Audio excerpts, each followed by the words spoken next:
Hello, আসসালামু আলাইকুম। Welcome back to my channel BD blogger Purna. আশা করছি সবাই খুব ভালো আছেন। আমি আলহামদুলিল্লাহ ভালো আছি। সো আজকে নতুন একটা ডেইলি লাইফস্টাইল ব্লগ নিয়ে চলে আসলাম আপনাদের সাথে শেয়ার করার জন্য। আশা করছি আজকের ব্লগটাও আপনাদের কাছে ভালো লাগবে। ভালো লাগলে লাইক, কমেন্ট অ্যান্ড সাবস্ক্রাইব করে আমার পাশে থাকবেন। ফ্রেন্ডস অ্যান্ড ফ্যামিলির সাথে শেয়ার করে দিবেন, ঠিক আছে? আর আজকের ব্লগটাও কিন্তু আমি শুরু করেছি অ্যাজ ইউজুয়াল সকালবেলা থেকেই। ট্রাস্ট মি, সকালবেলা এই কাজগুলো করতে যে আমার এত বিরক্ত লাগে, আমার মতো কারা আছেন অবশ্যই জানাবেন। আমার না কাজ ইদানিং একদমই ভালো লাগে না। মানে মনে হয় যে কাজ ছাড়া যদি থাকা যেত, আর যদি কাজ না করে পুরোটা বাসা একদম ঝকঝক তকতক করতো, কতই না ভালো হতো, তাই না? টু বি অনেস্ট, আমার বাসায় কাজ কিন্তু বেশি না, কারণ প্রতিদিনই হচ্ছে গিয়ে আমার ক্লিনিং এর কাজটা করা হয়। যদি একদিন পর পর করতাম সেক্ষেত্রে একটু ময়লা হয়ে যেত, বাট প্রতিদিনই যেহেতু করি কাজ কিন্তু খুব বেশি না। এই সামান্য কাজগুলো করতো আমার এত বিরক্ত লাগে, জাস্ট কি বলবো। আর আজকে দেখলাম ভালোই রোদ উঠেছে, লাস্ট কয়েকদিন যাবত অনেক বৃষ্টি হয়েছিল। আর এই যে আমার রুমের অবস্থা, যখন আমার বাসাতে গেস্ট থাকে না তখন এই রুমের অবস্থাটা কেমন হয় সেটাই আজকে আপনাদের সাথে শেয়ার করতেছি। ডিভানের উপর আমার অনেক জামা কাপড় রাখা, কারণ যে জামা কাপড়গুলো আমি বের হওয়ার সময় অ্যাজ ইউজুয়াল পরি, তো সেগুলো জাস্ট আমি ডিভানের উপর এভাবে রেখে দিই, পরে ভাঁজ করে রাখি আর কি। যেহেতু এই রুমে আমার থাকা হয় না, সো এই রুমে বেডশিট বিছিয়ে রাখার তো কোনো দরকার নেই। এই রুমে যদি দরকার হয় তাহলে আমি ডিভানের উপর বসে বসে কাজ করি আর কি, এতটুকুই। বাট এভাবেই থাকে আমার মোস্ট অফ দ্য টাইম এই রুমটা। আর আমার বাসায় যখন গেস্ট আসে তখন জাস্ট এই রুমে আমি বেডশিট বিছিয়ে দিই। আর এই রুমে হচ্ছে আমার রেগুলারে আসা যাওয়া করতে হয়, যেহেতু আমার বড় আলমারিটা এই রুমে রাখা, সো এই রুমে আমার রেডি হওয়া হয় আর কি most of the time. Ready হওয়া ছাড়া এই রুমের অবস্থা ঠিক এরকম ভাবেই থাকে। আর আমার সফট টয়েসটা হচ্ছে গিয়ে আমি এই রুমে এনে রেখেছি, কারণ এটাকে একটু ক্লিন করতে হবে, ভালোভাবে ক্লিন করে তারপর হচ্ছে আমি আবার আমার রুমে নিয়ে যাব, কারণ যেহেতু আমার অ্যাজমার প্রবলেম, তাই সবকিছু একটু বেশি ক্লিন করে রাখতে হয়। আর আমার আশেপাশে যেসব জিনিস থাকে সেগুলোকেও আরো বেশি ডিপ ক্লিন করতে হয়। যেহেতু এই ডলটা আমার বেশ কয়েকদিন যাবত হচ্ছে গিয়ে ক্লিন করা হচ্ছে না, সেজন্য এটা আপাতত এই রুমে রেখেছি। ক্লিন করে আমি আমার রুমে আবার নিয়ে যাব, কারণ এই ডল ছাড়া আমি ঘুমাতে পারি না। আর এখানে সকাল সকাল আমি আমার ব্রেকফাস্টটা রেডি করতেছিলাম। ব্রেকফাস্ট অলরেডি করা ডান, আমি ডিম সিদ্ধ খেয়ে ফেলছি। আর যখন হচ্ছে গিয়ে আমার পরোটা, রুটি এই টাইপের জিনিস খেতে ইচ্ছে করে না, তখন হচ্ছে গিয়ে আমি একদম সিম্পল ব্রেকফাস্ট ডিম সিদ্ধ খেয়ে ফেলি একসাথে দুইটা। আর বাসায় আম ছিল, আমি বলতেও পারবো না। মানে এই যে ফল ফ্রুটস এনে যে ফ্রিজে রাখলে না আমার আর মনেই থাকে না। যদি ফ্রিজের উপর আমি রেখে দিই তাহলে সেক্ষেত্রে মনে থাকে, বাট এখনকার ফল তো ফ্রিজে না রাখলে ভালোও থাকে না। আর ফ্রিজে রাখার পর আমি জাস্ট ভুলে যাই যে আমার বাসাতে কি আছে না আছে, প্রতিদিন ফ্রিজ খোলা হলেও। তো আমি দেখলাম যে ফ্রিজে আম আছে বেশ কয়েকটা, সো এখান থেকে একটা খেয়ে নিলাম। তারপর জিম গেলাম, জিম করলাম, অ্যান্ড জিম শেষে আবার বাসায় চলেও আসলাম। এর মাঝখানে আমার তেমন কিছুই শেয়ার করা হয়নি। এমনিতেও আজকে যেতে যেতে অনেকটাই লেট হয়ে গেছে, সেজন্য খুবই রাশের মধ্যে ছিলাম। আর সবসময় জিমের মধ্যে ভিডিও করা ভালোও লাগে না, তো সেজন্য আমি নিরিবিলি হচ্ছে জিম টিম করে বাসায় চলে আসলাম। বাসায় এসে খুব আরাম করে একটা শাওয়ার দিলাম।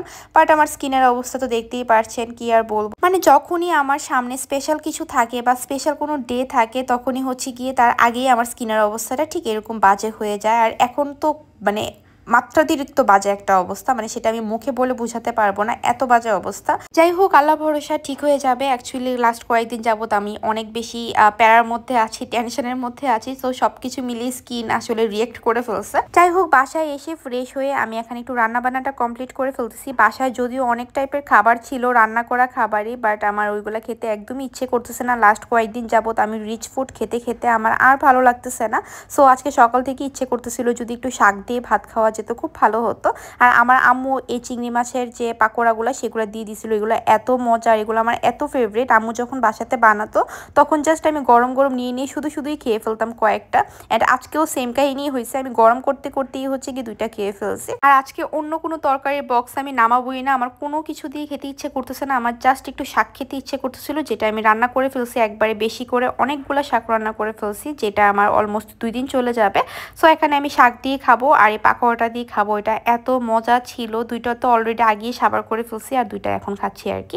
টানা কয়েকদিন রিচ ফুড খাওয়ার পর এই সিম্পল খাবারগুলো না মানে এত অমৃত লাগতেছিল, বলে বোঝানো যাবে না। পাশাপাশি কিন্তু ডালও ছিল। দেন খুব মজা করে আমি আমার লাঞ্চটা কমপ্লিট করলাম। অ্যান্ড লাঞ্চ কমপ্লিট করার পর প্রতিবারই হচ্ছে কি আমার একটু মিষ্টি ক্রেভিং হয়, মানে যে কোনো খাবার খাওয়ার পরে আমার একটু মিষ্টি ক্রেভিং হয়। সো বাসাতে যেহেতু শ্যামাই ছিল আমার আম্মুর দেয়া, তো সেটাই একটু খেয়ে নিচ্ছিলাম। একটু একটু করে খাই আমি, একসাথে আসলে বেশি খেতে পারি না, আর ভালোও লাগে না একসাথে অনেক বেশি পরিমাণে।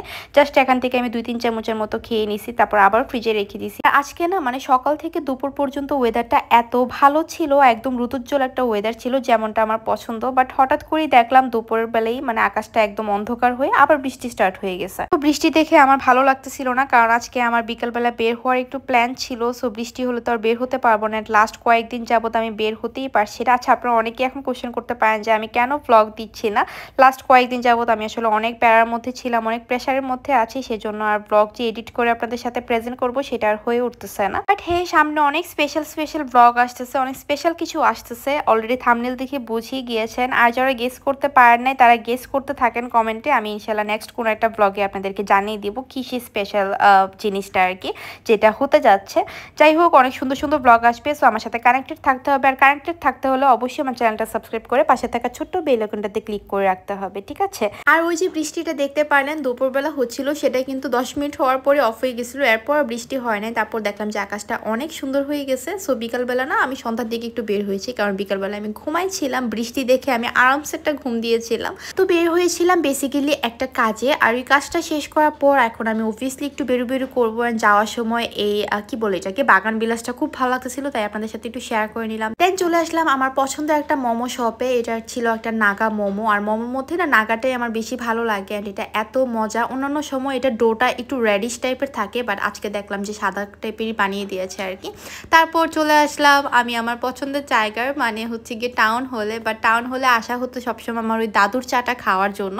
বাট এখন যেহেতু চা আমি একদমই অ্যাভয়েড করতেছি, সো চা তো আমি খাবো না, এটাই আমি বলতেছিলাম আর কি, আপনাদের সাথে ব্লগ করতেছিলাম আর বলতেছিলাম যে এই যে দেখেন আমি জাস্ট চাটা অ্যাভয়েড করে এখন আমি জুস খাচ্ছি। তো একটা জুস নিয়ে কিন্তু আমি তাড়াহুড়া করে ওই দিক থেকে চলে যাই, কারণ যত এখানে থাকবো ততই হচ্ছে গিয়ে আমার চায়ের ওই দোকানটার দিকে চোখ যাবে। তারপর যদি আমার খেতে ইচ্ছে করে বা ক্রেভিংস হয়ে যায় তখন তো আমার খেতেই হবে, সেজন্য তাড়াহুড়া করে ওই দিক থেকে চলে আসছি।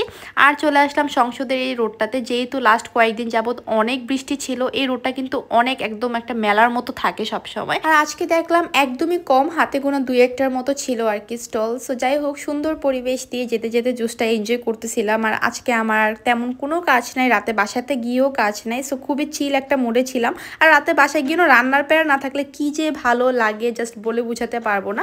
এমনিতেও আমি আজকে বাসায় গিয়ে খাচ্ছি না, কারণ বাইরে আজকে অনেক কিছু খাওয়া হবে। অলরেডি মোমো খেয়ে আমার পেট ভরে গেছে। আর ইদানিং কিন্তু আগের মতো বাইরে খুব বেশি একটা খাওয়া হয় না। আগে তো বের হলেই দেখা যেত এটা সেটা, সামনে যেটা পাইতাম সেটাই হচ্ছে গিয়ে খেয়ে ফেলতাম। বাট এখন হচ্ছে একটু কন্ট্রোল করতেছি। বাট হ্যাঁ, সবসময় তো কন্ট্রোল অবভিয়াসলি আমি করবো না। আজকে আমি সব খাবো যা যা মন চায়। সো ধানমন্ডির দিকে আসছিলাম, অ্যান্ড ধানমন্ডি ওয়াফেল আপে তারপর থামলাম। তারপর ভাবলাম যে একটু ওয়াফেল খাওয়া যায়। আর এখানে খুব মজা পাইছি কুনাফেলটা দেখে, মানে কুনাফা চকলেট বের হয়েছে সেটা শুনছি। কুনাফা দিয়ে ওয়াফেল বানালে সেটা কুনাফেল হয়ে যাবে, অ্যান্ড সেটা তারা আবার সুন্দর করে প্রেজেন্ট করতেছে, ভালোই লাগলো। সো ওইটা আর ট্রাই করি নাই, কারণ আমার অনেক বেশি চকলেট টাইপের একটা ওয়াফেল খেতে ইচ্ছে করতেছিল। আর আমার ফ্রেন্ড নিয়েছিল রেড ভেলভেট। আমার কাছে চকলেটেরটাই বেশি ভালো লাগে, নিউটেলার যেটা আর কি। ওয়াফেল খেতে খেতে আমাদের সাথে আমার আরেকটা ফ্রেন্ডেরও দেখা হয়ে যায়। সো ওইদিকে অনেক আরাম করে মজা করে ওয়াফেল খেতে খেতে আড্ডা সাড্ডা দিলাম। তারপর বাসার দিকে চলে যাচ্ছি। বাট এবার আজকে ব্লগটা আপনাদের কাছে কেমন লেগেছে অবশ্যই কমেন্ট করে জানাবেন। ভালো লাগলে প্লিজ একটা লাইক করে দিবেন, আর যারা এখনো চ্যানেলটাকে সাবস্ক্রাইব করেনি প্লিজ একবার সাবস্ক্রাইব করে দিবেন, ঠিক আছে? আজকের মতো এখানেই বিদায় নিচ্ছি। সব ভালো থাকেন, সুস্থ থাকেন, আল্লাহ হাফিজ।